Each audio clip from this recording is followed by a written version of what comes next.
Vote গণনা চলছে এবং বেশিরভাগ মানুষ যারা মানে বিজেপি এবং ব্রাহ্মণ্যবাদ বিরোধী তারা অনেকটা হতাশ হয়ে পড়েছেন এবং ভয় পাচ্ছেন। আমার যেটা মনে হচ্ছে যে ভয় পাওয়ার বা হতাশ হওয়ার কোনো সময় এখনো পর্যন্ত আসেনি। নির্বাচন কমিশন যে টেকনিকগুলো নিয়েছিল, বহু রকম যে টেকনিক, তার মধ্যে যেমন 90 লক্ষ ভোট কেটে দেওয়া, যেমন একটা যুদ্ধ ঘোষণার মতো তৈরি করা, এই যে অসংখ্য যে টেকনিকগুলো নিয়েছিল তা সেই টেকনিকের মধ্যে এই যে ভোট কাউন্টিং করার যে প্রচার করা, এই টেকনিকের একটা টেকনিক, এটা একটা অংশ। আপনারা জানেন যে গত কালকে থেকে জননেত্রী মমতা বন্দ্যোপাধ্যায় এই বিষয়েই বলছে যে আপনারা খুব সাবধান, ভয় পাবেন না, কারণ মেন্টালি আপনাকে ভেঙে দেবে পুরোপুরি। এটাই বিজেপির একটা কৌশল। দেখুন, 15 রাউন্ড থেকে 20 রাউন্ড, 26 রাউন্ড হতে পারে ভোট গণনা হয়, কিন্তু সেখানে দেখুন বিজেপির কর্মীরা বেশ কিছু জায়গায় আবির খেলা শুরু করে দিয়েছে। যখন 3 রাউন্ড 4 রাউন্ড হয়েছে, এই 3-4 রাউন্ডের মধ্যেই তারা আবির খেলা শুরু করে দিয়েছে। এই টোটালটা একটা কৌশল। এই টোটাল কৌশলের মধ্য দিয়ে যারা বিজেপি বিরোধী তাদের মানসিক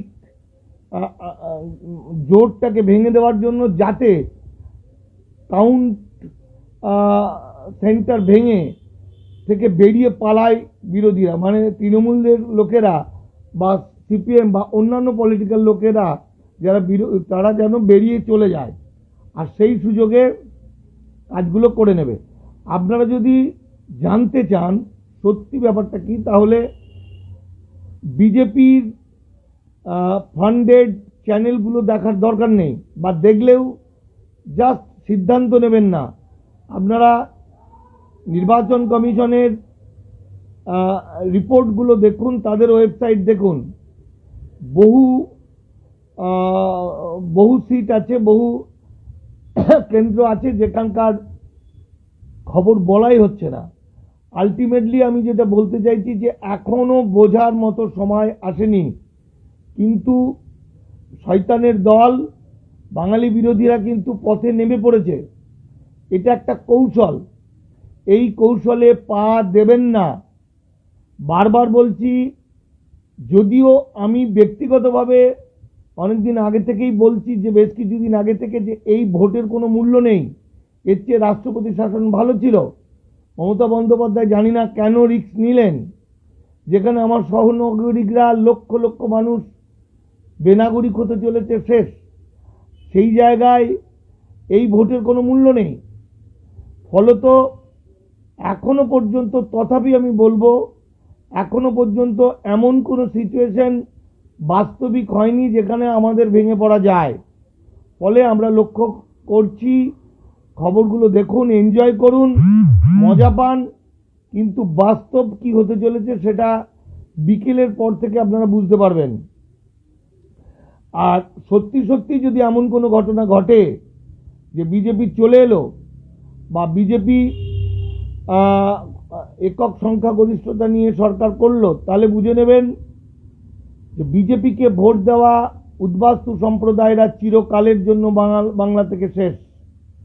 কারণ কয়েকদিন পরেই এনআরসি নোটিফিকেশন চালু করবে। যাদের এসআইআর এর নাম উঠেছে তারা যে এনআরসিতে চান্স পাবেন তার কোনো মানে নেই, কারণ এসআইআর তাদেরই নাম উঠেছে যারা এসসি সার্টিফিকেট যাদের কাছে ছিল 2 বছর 4 বছর 5 বছর আগে এসেছেন, এমন লোকেদেরও।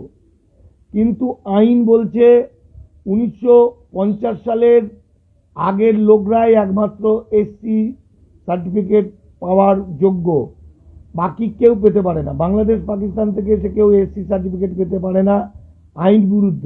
তবে রাজ্য সরকার 2015 সালে একটি ঘোষণা করেছিল, একটি অর্ডার করেছে। সেই অর্ডারটা বলা হয়েছে যে 1971-এর 25শে মার্চের মধ্যে যারা এসেছেন তারা এসসি, তারা পার্মানেন্ট রেসিডেন্ট হিসাবে তাদের এসসি সার্টিফিকেট দেওয়া যেতে পারে, কিন্তু পার্মানেন্ট রেসিডেন্ট যারা, তারা ভোটে দাঁড়াতে পারবেন না।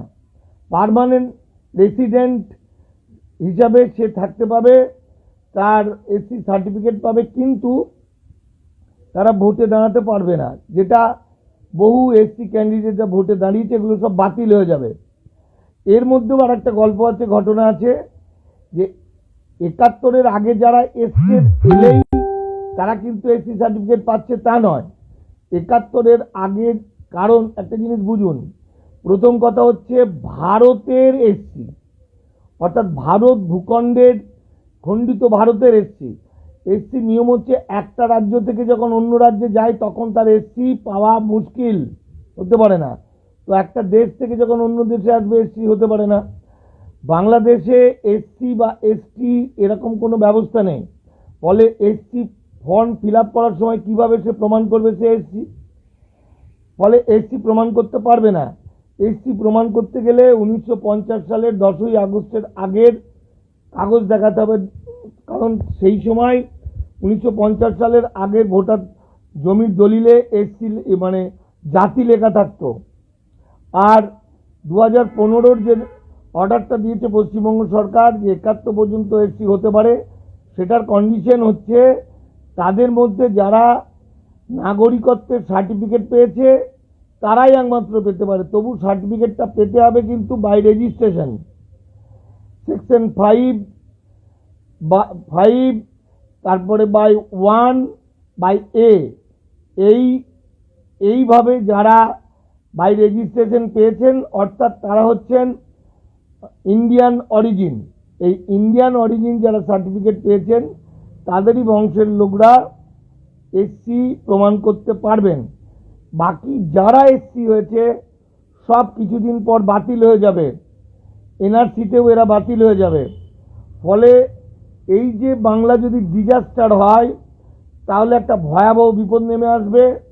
বাংলার উদ্বাস্তুরা সব শেষ হয়ে যাবে, সব।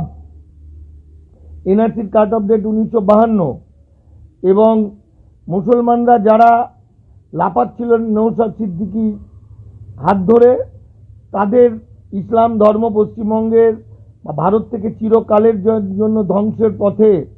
কারণ ওয়াকফ সম্পত্তির 4 লক্ষ ওয়াকফ চলে যাচ্ছে, যেটা নওশাদ সিদ্দিকীরা বেইমানি করেছে, বিজেপির সঙ্গে হাত মিলিয়েছে, এবং ওয়াকফ দখলদারদের মালিক অধিকার দিয়ে দেওয়া হয়েছে। এবং পশ্চিমবঙ্গে বিজেপি এলে সঙ্গে সঙ্গে শরীয়তি আইন উঠে যাবে ইউসিসির মাধ্যমে। কেটে যাচ্ছে আমার লাইনটা, আমি তাড়াতাড়ি বলে দিচ্ছি। তাহলে শেষ কথা হচ্ছে, এখনো পর্যন্ত সিদ্ধান্ত নেওয়ার সময় আসেনি, অর্থাৎ বিকেল 4টে এই রাউন্ডটা যখন 12 রাউন্ড 14 রাউন্ড হয়ে যাবে তখন আপনারা বুঝতে পারবেন এখন মিথ্যা